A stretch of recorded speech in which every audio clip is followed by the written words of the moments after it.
Earlier this week, the Trump administration issued additional sanctions against Venezuela and continued to express support for opposition leader Juan Guaido. Nicaragua was also described as an illegitimate and authoritarian regime by U.S. Secretary of State Mike Pompeo, who visited various Caribbean countries this week in an effort to gain their support for U.S. policies in Latin America, a move which has divided Caribbean nations. To discuss this a little further, we are being joined now by Dr. Jeb Sprague. He's a research associate at UC Riverside in California and author of several books, including Globalizing the Caribbean, Political Economy, Social Change, and Transnational Capitalist Class. Thank you for being with us, Dr. Sprague. So first, thanks so much for having me. The U.S. obviously has enormous influence in this nearby region. It's so close to our shores. Can you explain why leaders of Caribbean nations are so divided by recent U.S. demands to support what they view as regime change efforts in Latin America? So the U.S. under Pompeo is really trying to intensify divisions in the region. And there's a long history of this. The history of foreign policy in the Caribbean, U.S. foreign policy is legendary. And we can really go back to the creation of CARICOM and what was called the Treaty of Chaguaramas, where the different countries of the region signed off on having a unified foreign policy. And we see different periods in the history where this hasn't worked out. So certain countries like Trinidad refused to go along with the invasion of Grenada in the early 1980s. Other countries took part. And so the U.S. is really trying to intensify those divisions today. And a lot of countries in the region, like the Dominican Republic and Haiti, they have a lot of internal problems. And so the U.S. is taking advantage of that. The Dominican Republic, they have $1 billion corruption scandal with Punta Catalina power plant, with Odebrecht, one of the biggest corruption scandals in the history of the region. So they're really offering deals like to Jamaica to try to get them into the fold of this U.S. project against Venezuela and the ALBA states in the region. They've cut off financial interactions with Venezuela. They're blocking their oil exports. They've even blocked at certain points medicines from getting into the country. So it's really a policy of ruination, of total economic terror being launched against Venezuela. And Pompeo and Trump want allies in this endeavor.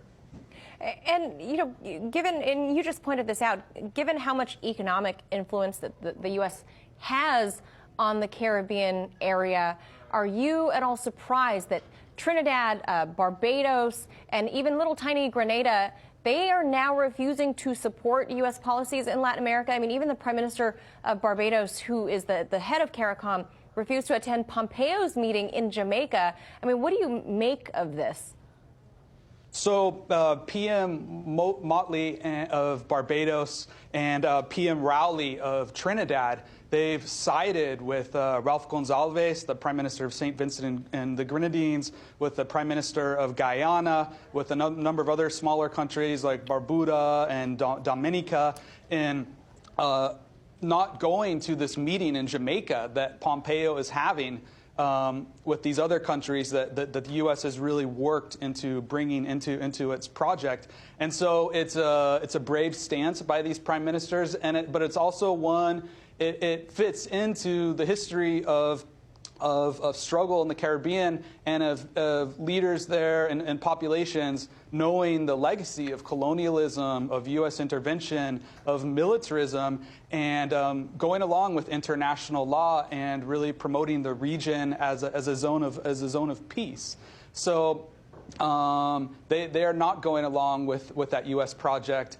Trump met with some of these leaders in Mar-a-Lago back in January, earlier in 2019, and so now they're trying to re-amplify this project against Venezuela. And so we see that happening right now.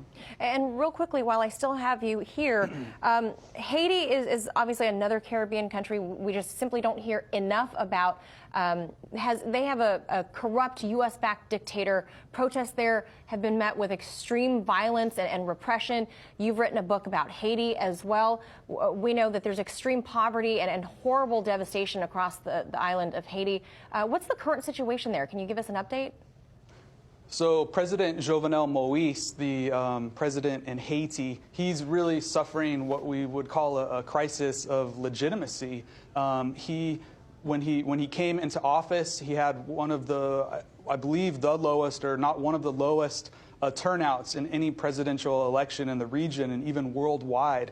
So his base of support is very small, but because he sided with this project against Venezuela and has recognized Trump's, pick, Guaido in Venezuela, because of that, Jovenel Moïse has received the utmost support of the Trump administration to stay in power. A lot of weapons have flowed into the country. There's a lot of ongoing corruption, and he did not hold elections. So the country's parliament is no longer seated in Haiti. So he's running the country through executive order. He's saying he's going to